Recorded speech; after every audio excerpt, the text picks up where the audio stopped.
Welcome in to 2-for-1 Drafts. Austin Gayle here with Mike Renner. We are talking Super Bowl. We're going to do a little bit on the rookies there, but also kind of do an overview. I know it's 2-for-1, rookies and prospects. We're going to go a little 3-for-1, bring up the NFL, bring up the Super Bowl this weekend. Then also we're going to talk about top defensive prospects at each position. Those are live on PFF.com. We have position rankings for every position in the draft outside of special teams right now on PFF.com, so firmly recommend you go there, check that out. We also have our draft guide out, Senior Bowl edition, over 100 profiles in that. So a lot of good things happening at PFF.com. But let's get to Sunday.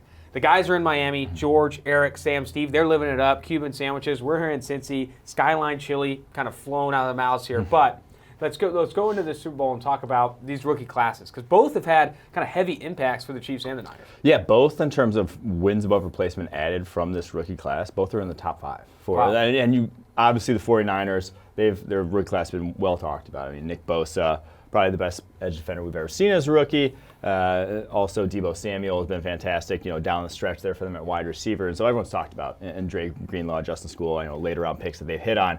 But the Chiefs, low-key, had a very good draft. No first-round pick, but their 2 second-rounders, Mecole Hardman and Juan Thornhill, made a massive impact.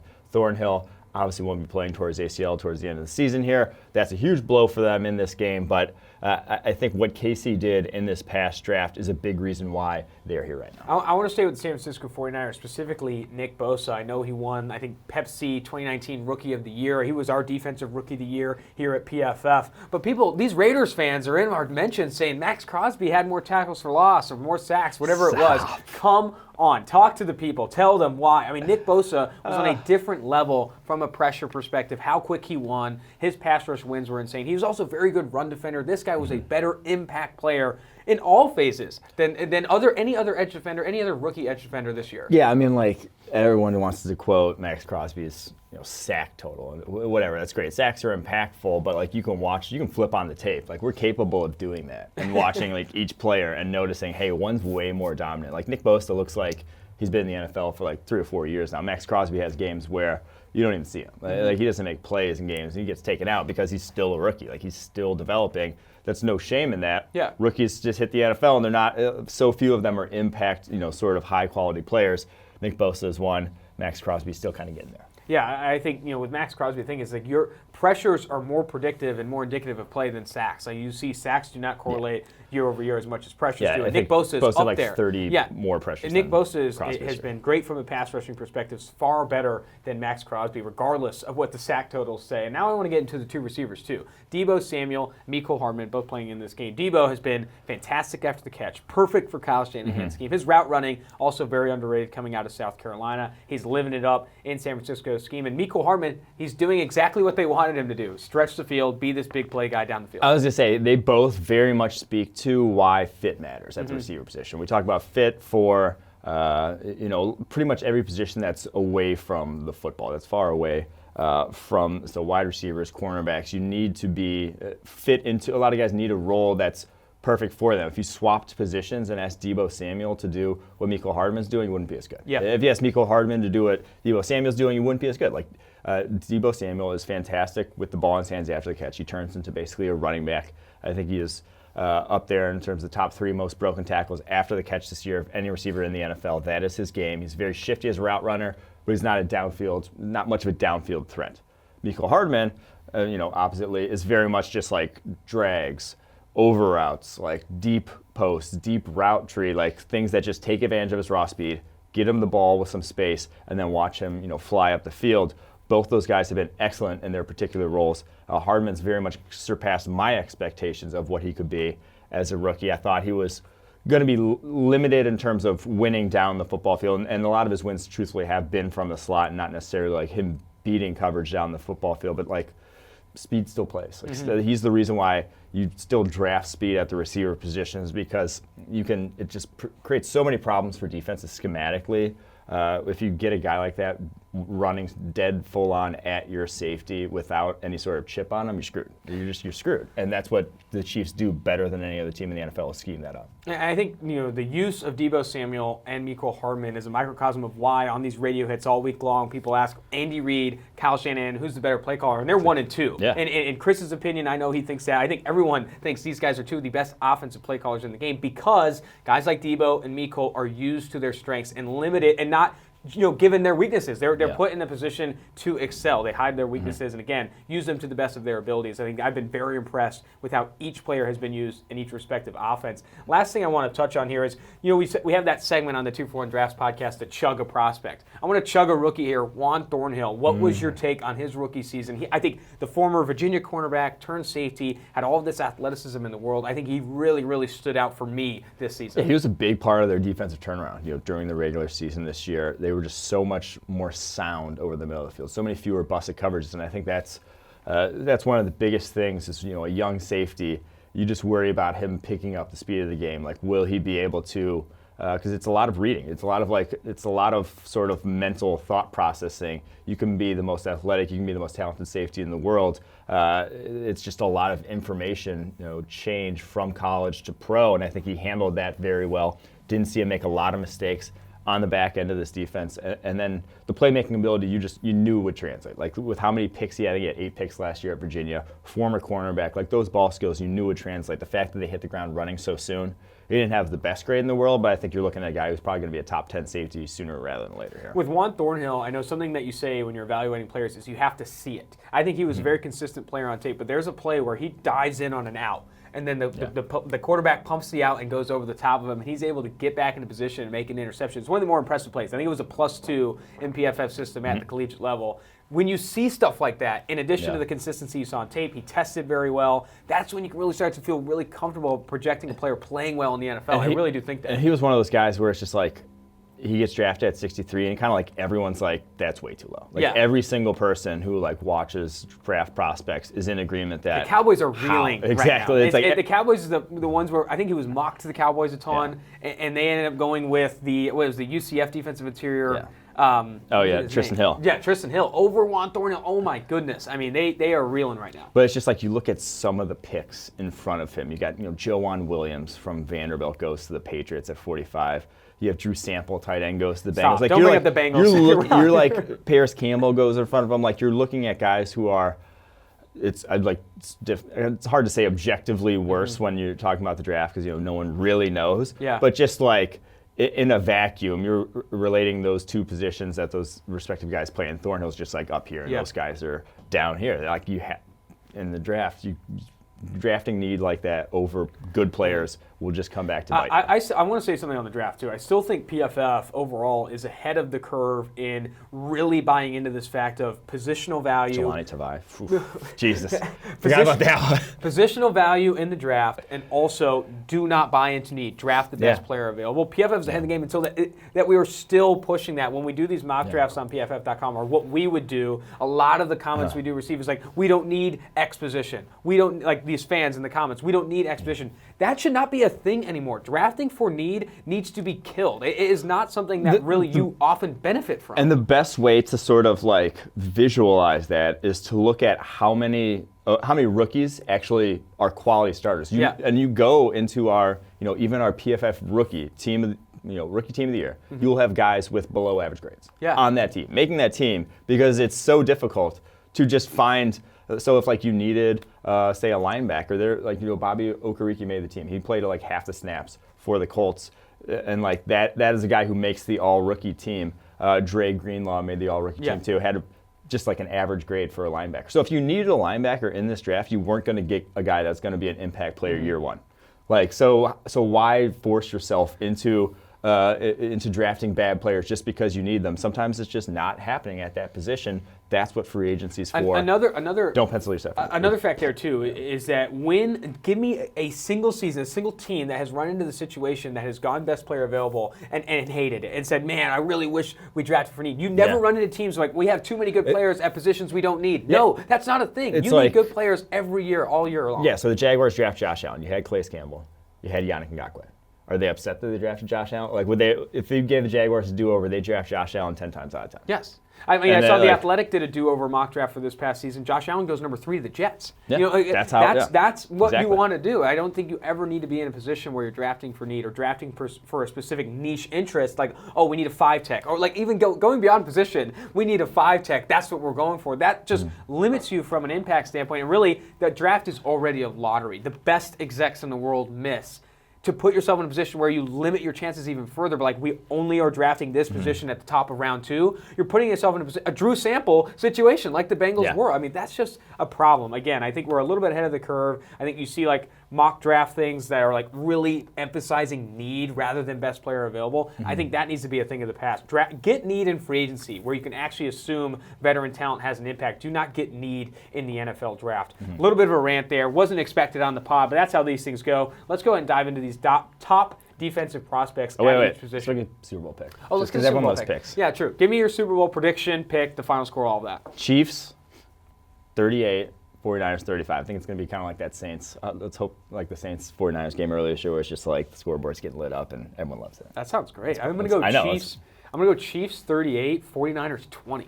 I think this is a blowout. I think this Chiefs team gets up early and then keeps the gas pedal down. The thing that I bring up a lot when I'm talking about this Chiefs team and what they can do, that Houston Texans game, I know they came back. That was great. But when they were up 20, Andy Reid was still not running the football. He's willing to be aggressive in the postseason. He's one of those coaches that wants to keep the gas pedal down, throw the football for 4 quarters. And I don't think this Niners defense is ready for it. I don't think this cornerback, this secondary is ready for it. Pass rush is great, but you keep trying to throw the ball deep and get these big plays against Richard Sherman and Emmanuel Mosley. I think this Chiefs team puts up numbers that the Niners can't really react to.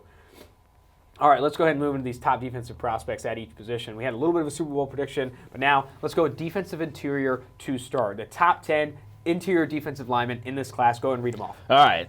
At number 1, we have Derrick Brown from Auburn. I think that's a pretty safe bet. That's pretty consensus at this point.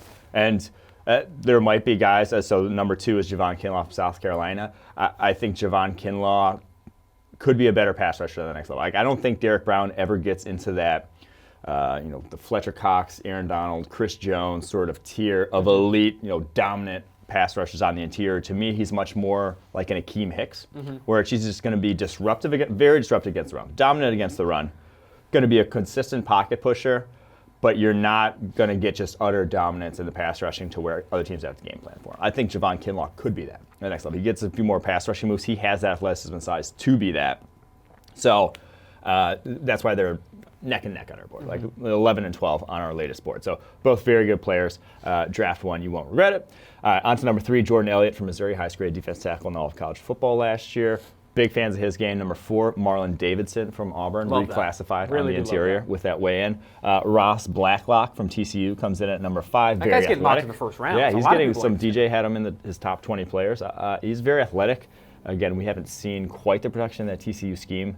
Is just like a nightmare to evaluate. We brought it up previously, like TCU, when I talked to Ben Bannigu, this guy said he was watching tape on his own of NFL players trying to pick up new pass rush moves because he simply was not taught that at TCU. Blacklock, I think that's a big reason why coaches and evaluators are all on him. He's an athlete. Ben Banigu's, in a similar way, is a very, very good athlete. Get these guys that aren't being taught how to pass rush in the NFL and give them proper coaching. And he looks much more, so him and number 6, Neville Gallimore of Oklahoma, are both very athletic defensive tackles. Probably, testing-wise, might test out as the 2 most athletic defensive tackles in this class.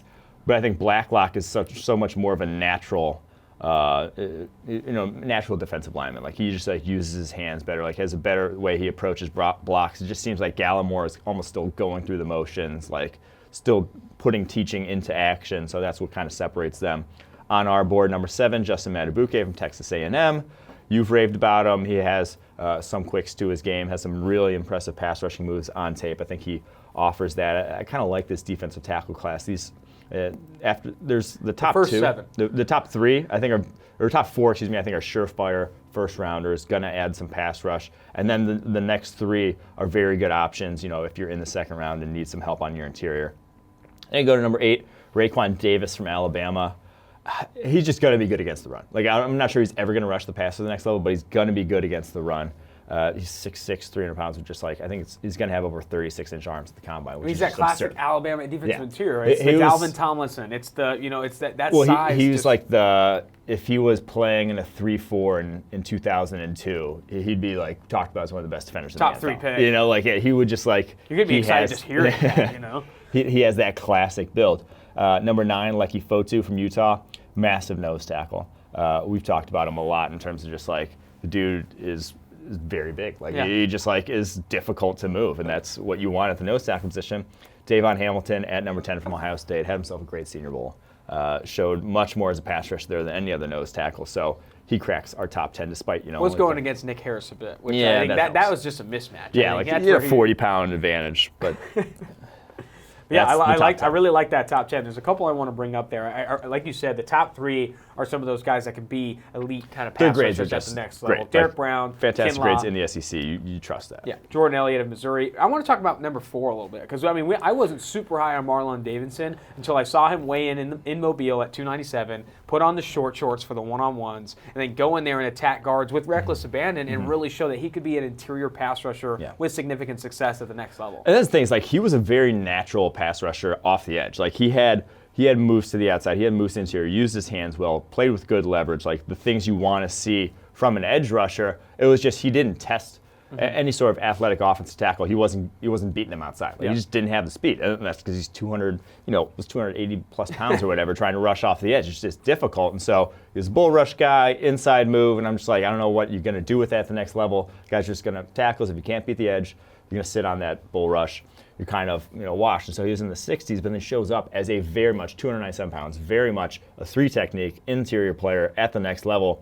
And then that's his athleticism is good for an interior player. Obviously not good for an edge player, but it's good for an interior player. And all of a sudden, that opens up so many more moves they can execute, so many more sort of the outside, inside, whatever he wants, he can go get. And we saw him do it at the Senior Bowl. And so that's why he skyrocketed up our boards. If he can hold that weight and 17 more pounds and maintain the athleticism, that's pretty impressive. Yeah, that's something I want to bring up too. I think he wore the weight well in Mobile. He wasn't sluggish. He wasn't slow off the ball. This guy had some quicks at the line of scrimmage when he was attacking guards. It's that edge defender that you were kind of had reservations about protecting him the next level. He didn't Ja'Kai Polite to put on exactly. he did not Ja'Kai Polite to put on the weight. The guy looked pretty good down there. Tag that as Ja'Kai Politing when you put on bad weight and you just look like shit. And the interview process, oh my gosh. The jaws that dropped at the combine when he was talking about the things he was saying was insane. Yeah. I never seen anything like that, to be honest. And then you find out he was addicted to Swedish fish for a little bit. I mean, that's just a really good backstory for Ja'Kai Polite, I will say. If you're addicted to Swedish fish, I feel like the first time you try drugs, you're going to be addicted. Swedish fish is not a good candy. It is not good. That's what I'm saying. If you're addicted to Swedish fish, if you have Coke once, you're going to be I'm addicted to Coke now too, because it's objectively the soda or the drug, just anything. Okay. If you're addicted to something that shitty, tasting wise, you're going to you have something good. I mean, next thing you know, all of a sudden, that's a good point. That's a really, really good point. All right, let's go to number 6, Neville Gallimore. It's not a guy, honestly, we've talked about a ton, but there's a legitimate hive for Neville Gallimore coming out of Canada. I mean, not Canada, he's Canadian born, Oklahoma grad. Neville Gallimore, though, just walked out of Canada, fresh out of Canada. First step is fantastic. Very athletic. You saw that at the Senior Bowl. I will say this, though. If he doesn't win with his quicks, it's hard for him to bully down and get through the center. I think he needs to win initially to win. And that's the thing. It was he's just not natural in terms of he can't work multiple moves. It's very much he's still sort of learning the position. That's fine because he's freakishly athletic. He was number 2 on Bruce Feldman's freaks list this past year behind Tristan Wirfs. He lost 25 pounds over the course of the offseason. Bench presses apparently 500 pounds, can squat 800 pounds, cleans 405 pounds, and apparently ran a 4.76 40 last year in the spring. So that's pretty absurd. Quinn Williams is at 483. That's absurd. Quinn Williams' time was absurd. So if he does that, he'll probably go in the first round. Yeah. It reminds me of who is it? Dwayne Robertson back, the Kentucky defensive tackle who ran I think he ran the 4.7s also way back in the day. Ended up going top 10. Was trash. I think not necessarily trash, but just wasn't worth a top 10 pick. I could see Neville Gallimore having that sort of career in terms of someone might draft him top 20 because he's going to have absurd testing numbers, and then he's just going to be a fine player. I think he's just a fine defensive tackle. Like I said, just the natural feel for the position, the way to beat offensive linemen just hasn't quite been there. Do you have a comp for Neville Gallimore? I guess I just gave one, Dwayne Robertson, right? That sucks for him, though. That's a tough comp. We'll see if we can get better than that. All right, let's jump to number 8. I think Robinson's top 10 pick. I'm really happy about I think even other media and evaluators where they are with Raekwon Davis. Because like you said, Raekwon Davis in 2002 is a top 3 player that people are falling in love with, drooling over at this point off size and what he's done against the run with Alabama. But now people are off of him compared to guys who can actually rush the passer with consistency. I think that's it. It's everyone's if he would have come out, like he almost like screwed himself by coming back another year. I think Javon Kinlaw and Derek Brown really helped themselves, really helped the draft stock by coming back. Yep. He screwed himself because he came back and was the same player. It's like you have to come back and be different. Because if he would have just come out after his junior year, people are like, oh, these traits, we can mold them, whatever. It might have been a first-round pick. But now it's like, oh, for 3 straight years, you haven't developed at all as a pass rusher? Why? Yeah. Like, why? Like, there's actual concerns. So I do think I haven't had a chance to talk to him. He wasn't at the Senior Bowl. He dropped out for, I don't even know, undisclosed reasons. I think it would have been interesting to talk to him about that, he that needed, development. I mean, he needed to look good in the one-on-ones. I definitely agree. He needed it. Let's go ahead and jump to edge defender. Give me your top 10 of the edge defender class. All right, so number 1, obviously, Chase Young. Do I need to say He's been number 1 since, week 2 of last year? Yeah. This guy's been insane. You could see it early on in his sophomore year that he was a different player. 2, and there's a big gap between 1 and 2 here. AJ Epinesa. I like Epinesa's game. I don't want to say he's capped ceiling-wise because I always struggle with that, but I just don't think he's not on the freak level of Chase Young. He's just not quite there. I don't know if anyone is in this class.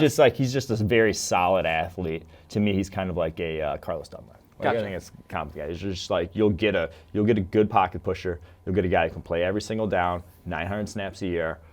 But you're not getting Khalil Mack, that sort of level of edge rusher. Which is a huge drop-off compared to Chase Young. Because Chase Young, you're getting a guy like a Khalil Mack, a Von Miller, a Bosa. I think that Chase Young is that level. I think that's a great comp for AJ Epinesa because Carlos Dunlap has played in the league for a long time now, been very consistent, but he's never been regarded as this high, never been highly regarded as one of the best edge defenders in the NFL. But truthfully, you still draft that top 10. I agree. I agree. People are low on him, but I think that's still very much worth a top 10 pick. You're getting a guy who's just cornerstone. Especially if he checks out in the interviews. I think if he checks out, because Carlos Dunlap, another thing with him is he's a really, really good dude. And I think he's the guy that's very smart between the ears, has been so active in the Cincinnati community. You get a guy like that, too, who can play that position, play along longevity from a snap standpoint, and also be that smart to understand, that stuff. I think is important. All right, number 3, Curtis Weaver, Boise State, one of our faves. The production just off the charts. We're going to bank on that production, especially and even when he faced better tackles,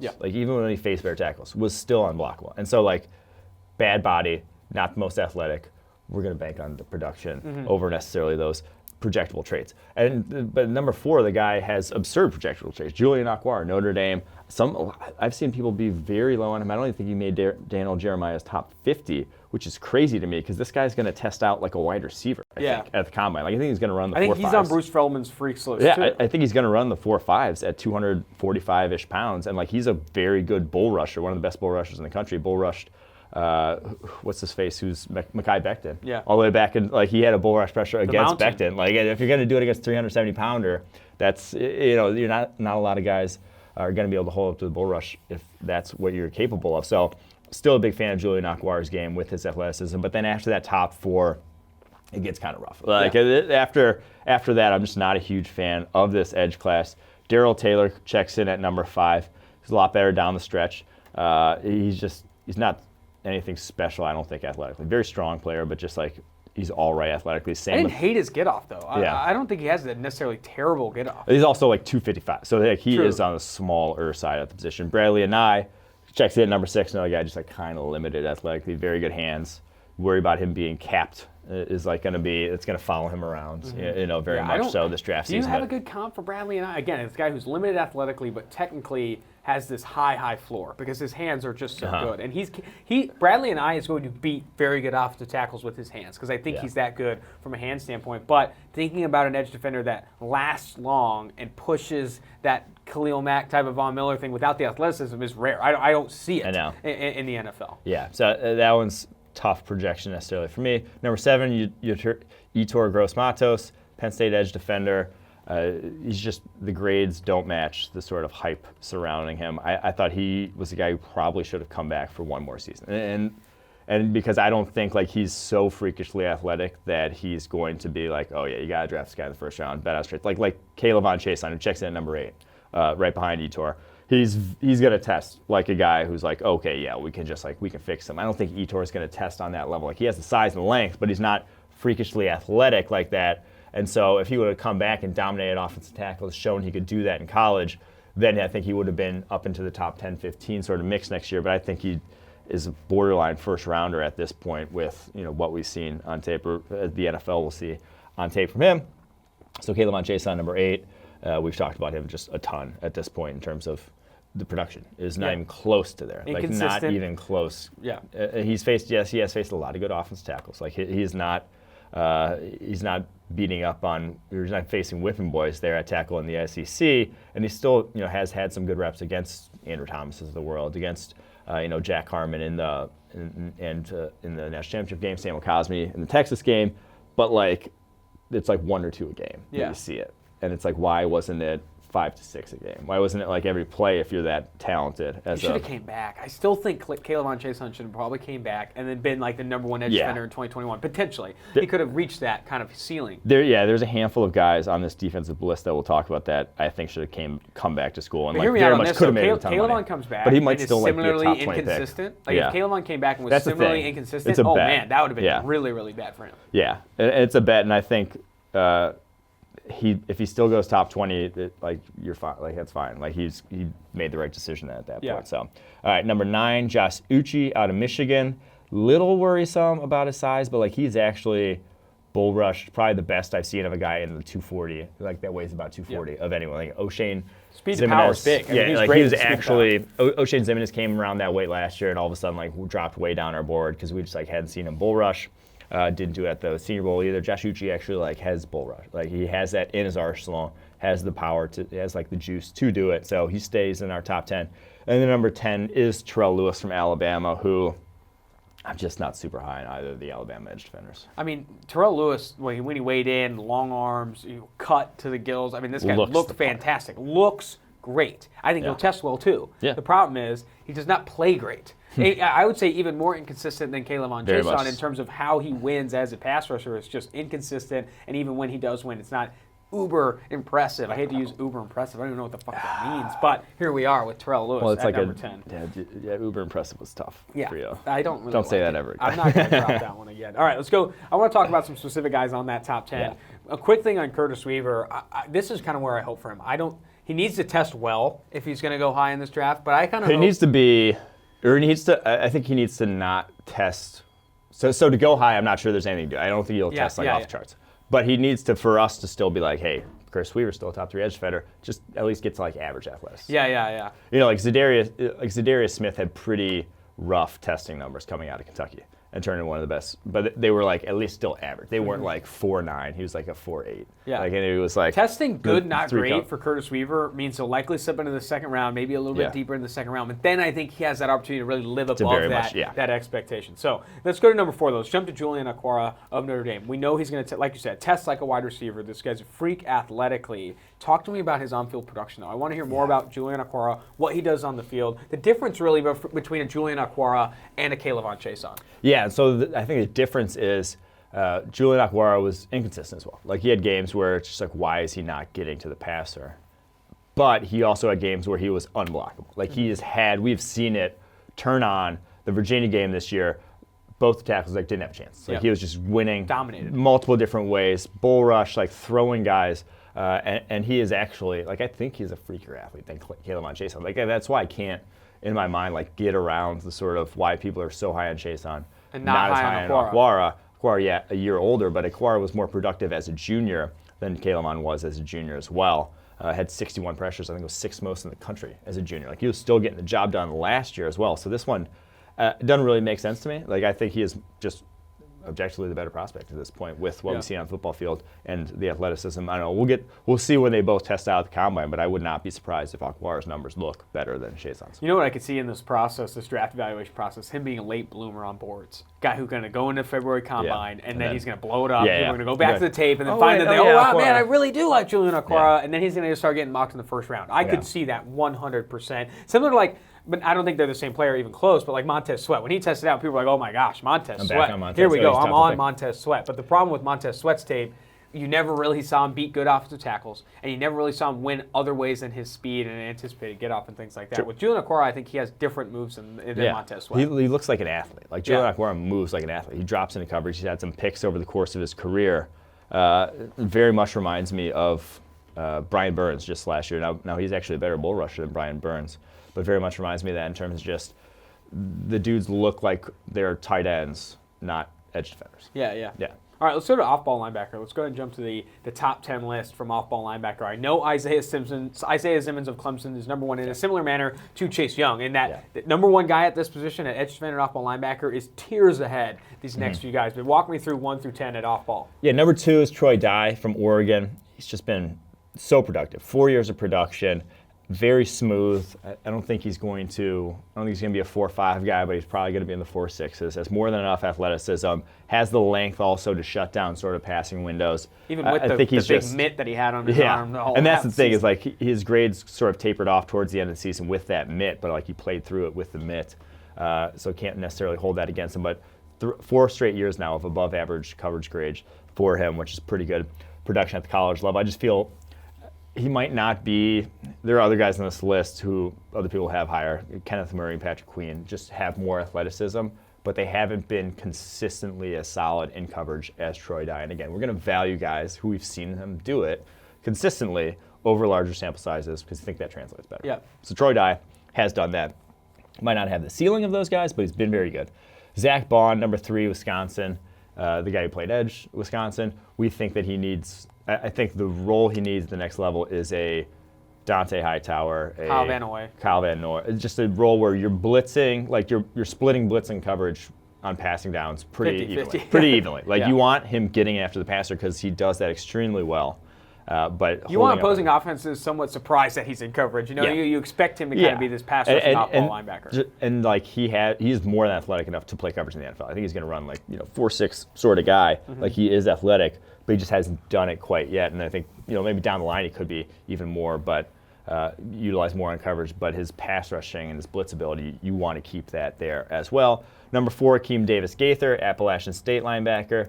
The dude is extremely explosive. Like he might be the single most impressive athletically of anyone after Isaiah Simmons on this list.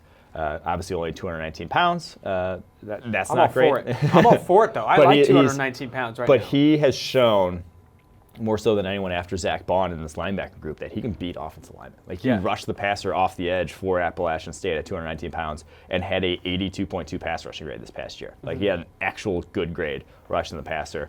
When I talked to him at the Senior Bowl, this guy was eating 6,000 calories a day to get up to 219. He says he's going to continue to beef that up, get to 225 by the combine, and I think he's going to test very well. Can you imagine just like eating 2,000 or 6,000 calories a day as like being forced to? I mean, this guy, I really do think, because I brought up too, because I talked to a handful of off-ball linebackers in last year's class saying that like, hey, I'm 230, 235, and these teams are not scared of it. They don't care. They play linebackers. He said there are some teams that want more of a 240, 250 type of off-ball linebacker, but there are plenty of teams that want guys at 220, 225. I think that's where, like Akeem Davis-Gaither, that weight, again, does not scare me. Deion Jones, I think, was 218, 221 pounds, somewhere in that range. I think Akeem Davis-Gaither, do not be scared of that 219. He gets to 225 by the combine, eating 8,000 calories a day, and then runs a good 40, looks great athletically. I'm going to be really, really high on this guy. All right. On to number 5, Kenneth Murray, Oklahoma. Really came on strong second half of the year. This past year, cleaned up a lot of his missed tackle issues from 2018. Very impressed with his play down the stretch. That's why he ended up cracking our top 5. I think top 5 linebackers I all feel pretty good about. I think all are sort of, within the top 50 picks sort of guys. Like I think if you're taking any of these guys in the top 50 picks, I can get on board with that. It gets a little hairier after these top 5. Number 6, I have Willie Gay from Mississippi State, just because the guy's not played a lot of snaps. He has very serious off-field issues. I think he declared for the draft because I'm not sure he would have had a spot, on a role necessarily for Mississippi State if he came back, because he got suspended this year. Like I said, had some off-field issues, only 846 snaps his entire college career. But his coverage grade, 87.1 as a freshman, 90.6 as a sophomore, 90.0 this past year. Like, he is so smooth in coverage, wants nothing to do with taking on any blocks, but like, one has far more value to me than the other. And it's the coverage aspect. It's the can you move, can you do it well enough? And he's very much done it well enough for Mississippi State. So, fan of his game still, but very big, red flags, question marks, whatever you want to call it. Very big ones surrounding Willie Gay Jr. On to number 7, we have Patrick Queen from LSU. A lot of people high on him. I just don't see. He's just very undersized and very inconsistent at this point in his career. And I mean, the production from a grading standpoint is not great. I mean, exactly. He had a really, really good national championship game, but like you see playmaking ability, but it's almost like you're drafting Devin White the year before, and he's not near Devin White athletically, but it's like drafting Devin White the year before his junior year, where like everything turned on and he was like very good in coverage. It's kind of just like you see it sometimes and you see these splash plays, but you're just like, where is he on a more consistent basis? So Patrick Queen, we're going to be a little lower on than just most people, but still checks in at number 7 on our board. Probably, I think he's like 70-something on our draft board. So like still like a second to third round type of player. On number 8, Francis Bernard from Utah. We talked about him a lot. The thing that scares me is 25 years old already. Yep. Probably has a whole family. Also threatened to kill a cop, was it? Oh, man. He did something bad at Francis BYU. Bernard? Yeah. Dude, this guy's And he got backstory kicked is out. kind of wild. I mean, it's pretty wild. So- I think he's going to be 25 years old his rookie year he at has some point. some big red flags also himself. That's why he's out at number 8. Number 9, Logan Wilson from Wyoming. And number 10, David Woodward from Utah State. Really just pumping that West Coast out west there, down at the bottom of the top 10. But yeah, David Woodward had a great grade his sophomore year back in 2018. Graded actually fairly well this year, but he's slightly built and not particularly athletic. Like he's like almost like just above the baseline you want for linebacker. Like I love his instincts, love the way he plays football, but he's not particularly explosive and not terribly athletic. There's only one thing from that top 10 that I really want you to kind of push further on is Kenneth Murray. Because Kenneth Murray from Oklahoma is very athletic, rangy. This guy's been talked about going in the first round of the 2020 draft. Why do you see him lower? I mean, Akeem Davis, Gaither over him, Troy Dye. This is not as close as consensus. I think, where are you at with Kenneth Murray? What on field kind of puts him down on 5? Maybe I'm just jaded, but to me, he reminds me of Jared Davis of the Lions, who's been bad. Yeah. And it's because Jared Davis was just, if he saw something happening in front of him, he would get there like a rocket ship in the blink of an eye, make the play. Back at Florida, he had some ridiculously good pass rushes, some very nice plays in the flat and on screens.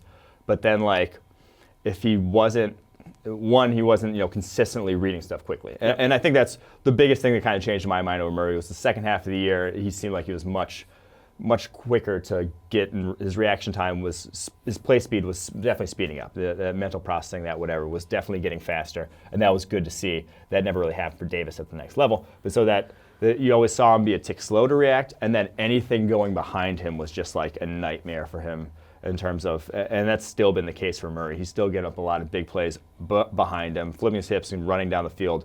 Is just the ball skills, whatever it is, has not been there for him. So those are the two biggest concerns for me. And again, sometimes it's just tough to get sometimes like former prospects out of your head and not make that comp in your head, not subconsciously. And because there's a lot of reasons why some guys the light switch never flips on, and sometimes it has nothing to do with on the field, and just the fact that someone else has similar issues doesn't mean they're going to be the same guy.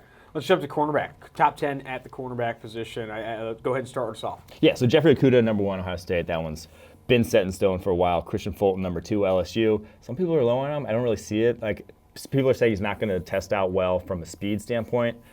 I'd be surprised if he ran the 4.5, to be honest. I think he's still like a 4.4 guy. I love his movement skills. Still very high on him. Trayvon Diggs from Alabama, monster grade in the SEC this year. Really only had one bad game, and it was against LSU. Every cornerback had a bad game against LSU, and he was like at the catch point. So except for Cameron Dantzler.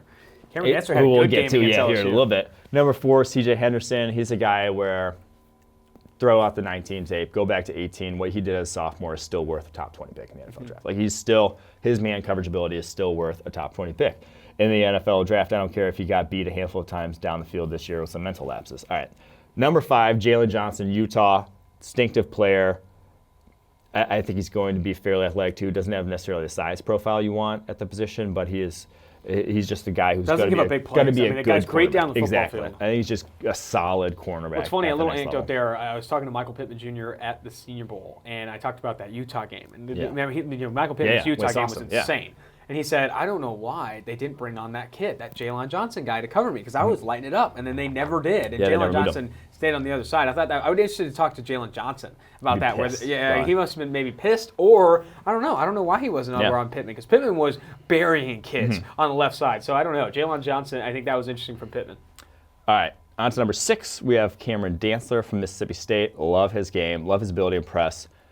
instincts for the position, just so damn slightly built. Like everyone has the same concern for Dancer. Dude's thin, Yeah. very thin. And it's not going to affect you as much in college. It's not going to show up as much on tape in college. But like when you face a grown man at wide receiver, like him going up against, Julio Jones, it's just like he's gonna beat you up. Like it just will. Balance like, will be a concern. When you're 175 pounds and when you look like what he does, you're just not going to. That press ability is not going to translate right out the gate. He just needs to put on some more weight. We'll see what he comes in at the combine.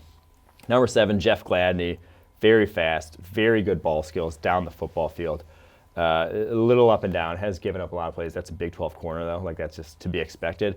These actually the top 9 here, I feel very good about. So like I'm still like these guys are all very much top 50 players on our board. 8, Bryce Hall, scheme limited guy, but if you play a cover 3, like he's going to not be coveted by anyone. If you're a cover 3 heavy team, if you're the Niners, the Seahawks, that brand, the Falcons, I guess still with retaining Dan Quinn, you're gonna love Bryce Hall's game. Yep. Like he has that game. And I'll tell you right now, Bryce Hall could be the smartest cornerback in this class. I mean, this guy is an absolute grinder of the tape. And I think he played wide receiver in high school. He's a former 3-star recruit that he said to me, he's like, when I first got on at Virginia, I knew that I had to be the smartest guy in the room if I was going to play with these guys because everyone was faster than me, everyone jumped higher, all these things. He's like, I have to be the smartest guy in the room. When you talk to him, he sounds like the smartest guy in the room. There's a couple videos on YouTube of him breaking down tape with coaches or whatever it may be. This guy is legit between the ears. I really do think play him in that cover 3 scheme, allow him to lean on those instincts. There's a reason in 2018 before the injury he led the NFL in forcing completions because this guy gets his hand on the balls. He knows where the ball's coming. He reads eyes well. This year before the injury wasn't even.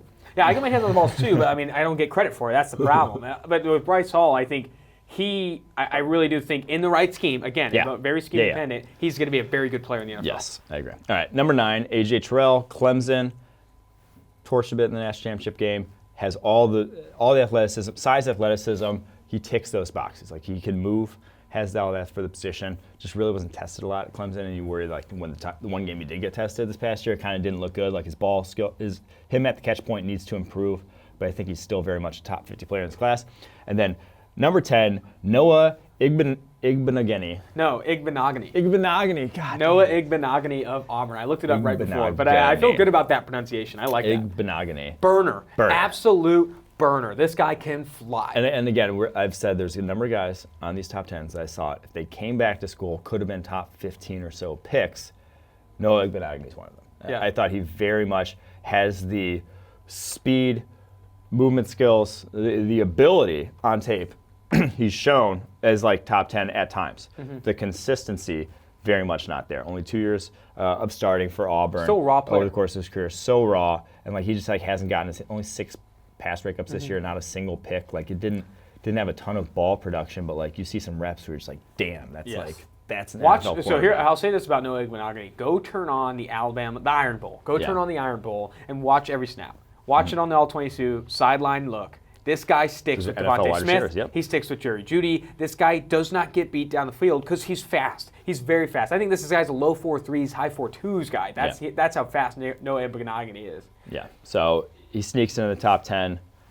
He could have been, came back to school, I thought he could have been a top 3 cornerback in this class. And like the NFL sort of, I don't think they necessarily care though about as much as we do about that ball production, about what he, how he actually performed on the football field. So I'd expect him to very much jump some of the guys in our top 9 when it comes to draft day. All right, let's jump to safety. I think what I came away from that top 10 is that this is a good cornerback class. Good cornerback class, I really do like some of these names at 8 and 9, 7, 8, 9, even 10. Dude, Noah Igbenogany, I'm ready to jump in on this guy on day 2 even because he has that speed. And I mean, it needs to be a good cornerback class with the goddamn wide receiver class. Oh, true. You got to counter. You got to counter. Like, yeah. Safeties, there are some good names on this list too. Let's go ahead and dive into this top 10. Yeah. Number 1, Grant Delpit from LSU. He has instincts for the position and coverage ability you can't really teach. And I love that he's bigger safety at 6'4", 205 or 10 pounds or whatever he's going to weigh in at the combine. Like I think that's where the safety position is going, is those big dudes who can match up with tight ends with ease. That's Grant Delpit, number 1 safety. Number 2, Ashton Davis, our boy. Dude, speedster, flies, covers more ground over the middle of the field than any other safety in this class. We've heard he's soft by some NFL evaluators, and like he's not a box safety. Like, never play him in the box. No, don't do that. Let him play deep.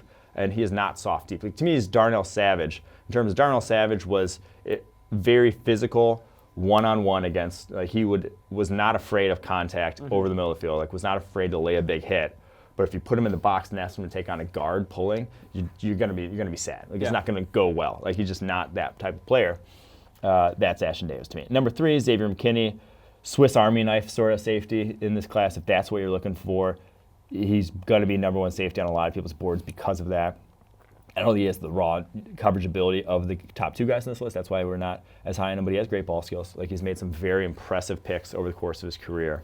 I feel very good about those top 3 guys. If you need a safety, draft one of those. With Ashton Davis, too, a fantastic interview. I talked to him a little bit. You know, he was going to go on the podium, and I was like, hey, man, can we talk like formally? And he's like, I got some time. I got to get on this podium. And then we talked a little bit informally. He's a good dude. I think one thing I came away with it is this guy is not scared of tight ends. He said, dude, tight ends are the easiest things to cover for me.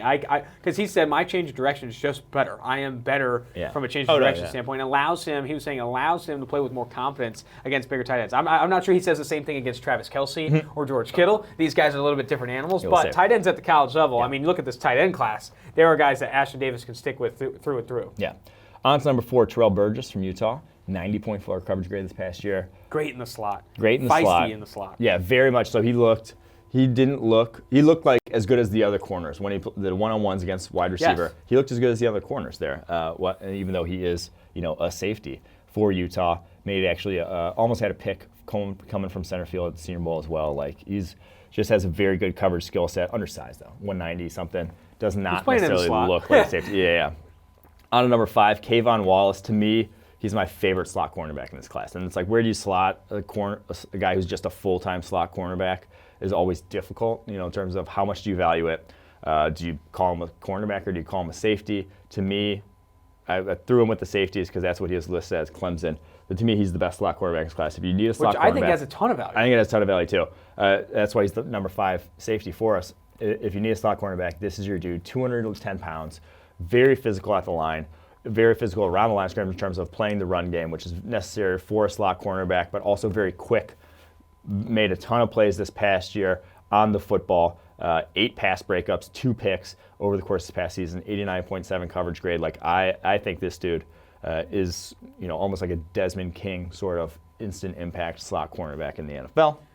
Let me stop you there. Slot cornerbacks, I want to talk about the value a little bit there. Okay. They have a ton of value. Slot cornerbacks and slot receivers start in today's NFL. I looked up the numbers right now. There are only 5 teams in the NFL that did not play 11 personnel more than 50% of the time. Yeah. Only 5 teams. Every team you're going against is playing more often than not 11 personnel. With that being said, over half your snaps on defense, you're going to need a guy that can cover a slot receiver. And I think that's why Kavon Wallace, I think even Terrell Burgess, they have improved value. Slot cornerbacks are legit very necessary. Even like a guy like Darnay Holmes, too, who will probably play slot the next level. That has more value than people really. It's no longer negative connotation like, oh, he's got to play in the slot. How much value? It's like, no, dude, you need a good slot corner. I just wish, though, that we saw him more as like an actual safety role. So he only played 63 snaps this past year as a deep safety. He was literally just slot and then just playing in the box. And it's like, if you can call him, so like Tyrann Mathieu for the Chiefs, if you can call him a safety, and then have him be your slot cornerback and bring in another safety. Like, if you can keep him on the field full time,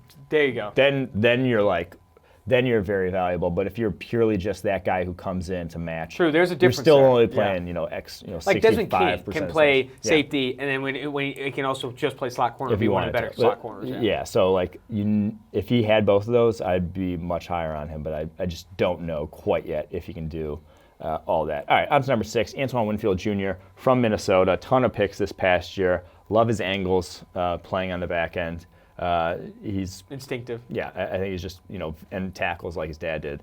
Very just solid football player. Number 7, Julian Blackmon from Utah, corner to safety transfer or convert this past year. Has those sort of like coverage skills of a corner. I think those 2 safeties were a very big reason why Utah's defense was very good because they didn't actually have that good of a pass rush actually there at Utah this past season. All right, on to number 8, J.R. Reid from Georgia. I think he's just solid, solid all-around safety. Once we get down to this point, I don't love any of these guys too much in the safety class, but I think J.R. Reid is just a guy who you're not going to be worried about him busting too many coverages on the back end. He's just been very, over the course of his career, oh my Lord, I feel like you the other day, losing my voice here, but Yeah, I think he's just a very solid player. Alohi Gilman, I think he's a very good box option. We saw him go at the Senior Bowl, do extremely well in press. Like, I think if that's his role at the next level, is a dime nickel safety. He's one of the best options in this draft class in terms of just, you can put him in man coverage on tight ends, put him in man coverage on running backs and feel good about it. Get him on the back end, put him in the slot. It might not go as well. Yeah, athleticism is a concern there. Yeah. Eventually, the athleticism will catch up to him. But I think it's like, if he puts on, 10 to 15 more pounds, he could be a legit, that sort of, a full-time box player. And then Jaylen Elliott raises draft stock a ton in my eyes at the Senior Bowl. Ton of everyone's eyes. There are NFL guys there's like, this guy's had the best Senior Bowl of anyone. Yeah, the length shows up on tape. His ability to play the catch point very much shows up on tape. Like, again and again, he just can get around wide receivers, tight ends, get around, break balls up. I think he's been fairly productive over the course of his career. 2018 had a big grade. Not so much this year. He's not the best athlete. I don't think he's going to test well whatsoever, but I think he'll just be a solid tackler and another guy who I think if you match up in man coverage against tight ends, you have sort of a weapon there.